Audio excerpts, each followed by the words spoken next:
The story starts when a young boy named Adil Ahmed who was focused on studying for his 12th grade board exams, gets disturbed by a protest that's happening outside his house. He also wanted to join the protest, so he joined the protest and the riot police felt the situation was out of control. They opened fire among the protesters. One of the dummy bullets hit Adil's leg.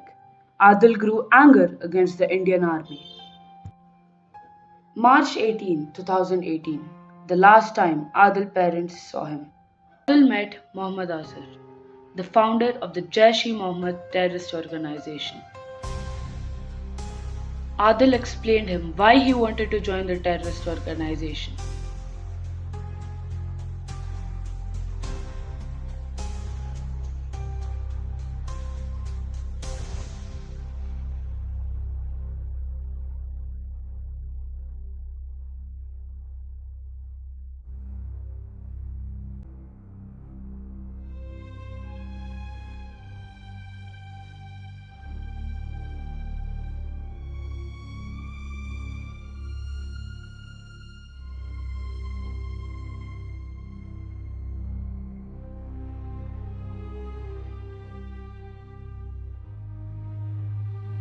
Azhar's assistant explained Adil how to execute the plan.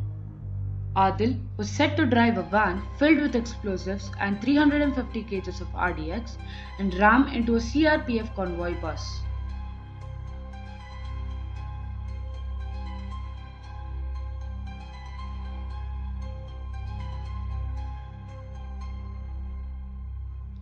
On the other hand, in one of the CRPF convoy buses is Kulwinder Singh, who was heading to Jammu. He wanted to discuss something important happening in Delhi with his wife Mufti.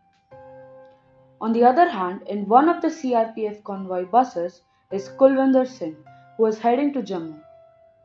Due to connectivity issues, he couldn't hear Mufti, so he cut the call.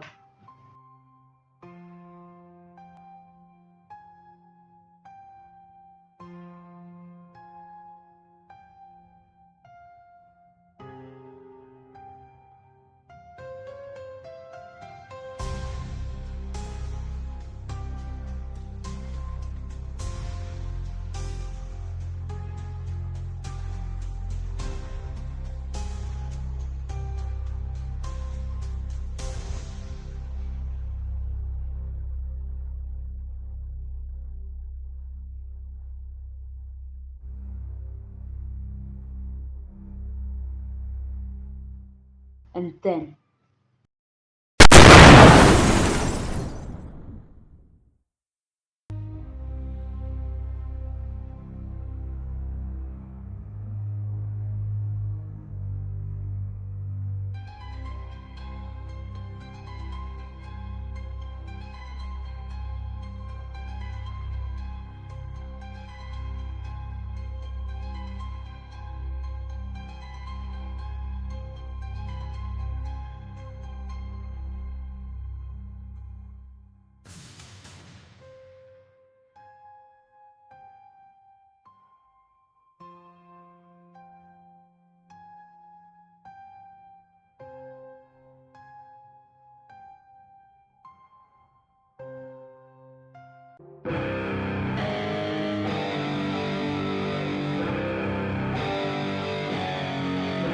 "10 terrorists of Lashkar-e-Taiba from Karachi, Pakistan, set out for Mumbai via ship. To deceive the Indian Navy, the terrorists in the way took hold of the Indian ship by deceit and killed all the people on the ship. Using the ship only, they reached Colaba near the fish market at night.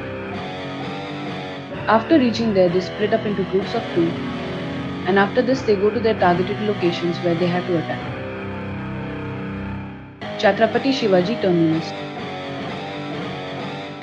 The first group of terrorists reached the station to start the attack, and it was the brutal attack of all time.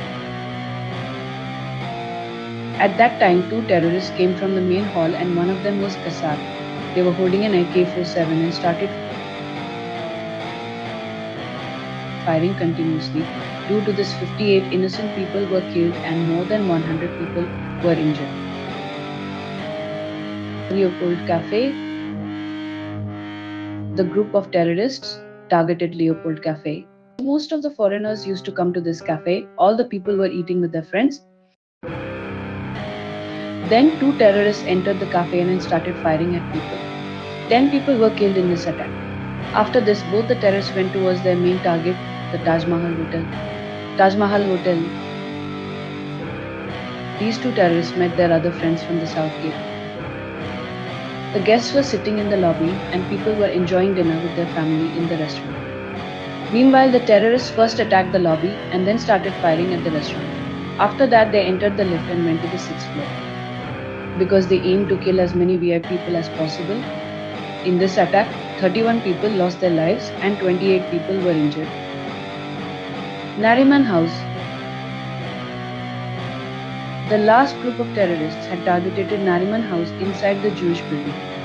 Before the attack, the terrorists had blown up a gas station nearby. 7 people were killed and many were taken prisoner. Israeli citizens were also present.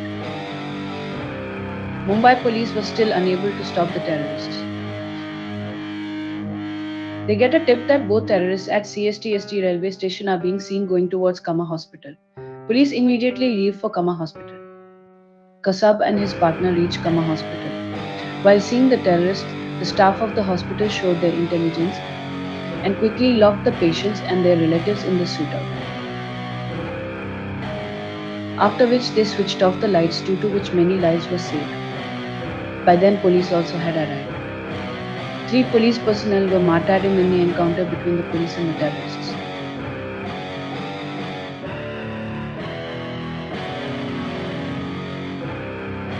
Kasab's companion in a suit is killed by the Mumbai police, but to catch Kasab alive, Sub-Inspector Tukaramambil was killed. Kasab was caught alive. Kasab was already caught alive, but still Taj Hotel, Oberoi Hotel, and Nariman House was still under the control of the terrorists. The police operations were also continuously failing. The Marcos were called by the Mumbai police commandos to fight the terrorists. They had an Alaska 47, a 9mm pistol and special training. On 27th November, Marcos reached the Taj Hotel. After getting some information from the police, they started their mission. In the early morning, Marcos commandos did a great job in their mission. They rescued more than 300 people from the Taj and Oberoi. 200 NSG commandos from Delhi had reached Mumbai. In the afternoon, 200 NSG commandos from Delhi had reached Mumbai. After reaching NSG, Marcos handed over the commandos and Operation Black Tornado began.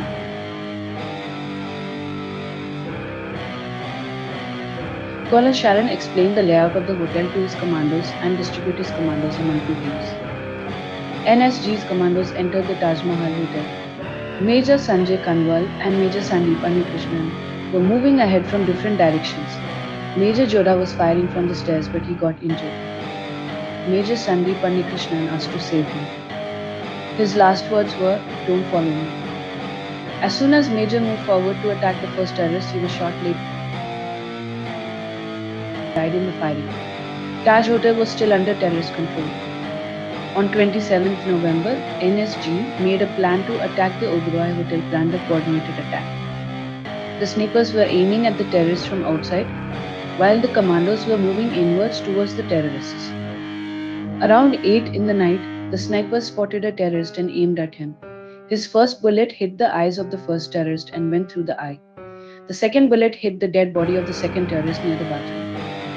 Lieutenant Colonel Sharma sent a message on the radio, "The Oberoi Hotel is clear." On 28 November, some NSG's commandos came on the top of Nariman's house through a helicopter.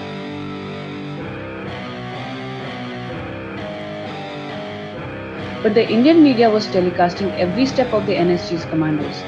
Due to this, the handler was getting every information of the commandos. Handler gave the order to fire at the commandos at the stairs. Seeing the commandos coming, the terrorists started firing on them. One of the commandos died. The fight continued for hours. In the end, Lieutenant Colonel Sanjeev Sen spotted the terrorist from the other building and dropped a bomb on him, and one of the terrorists was killed. The second terrorist was also killed by the commandos. The danger was now over in the Nariman house. On 28 November, all the commandos were searching for the murderers of Sandeep Krishnan. Then the sound of bullets from the Wasabi restaurant is heard. Colonel Khandwal and his team reached the corridor which was going towards Wasabi restaurant. They blew it up with the help of explosives. Now the terrorists were trapped. on 29th November, the restaurant was continuously on fire due to bombardment. Two terrorists died in the fire and the other two were killed. Mumbai was now safe, but in these 4 days of the attack, a total of 166 people died and more than 300 were injured. 4 years later, Kasabu was caught alive, was hanged in the Abada jail in Pune.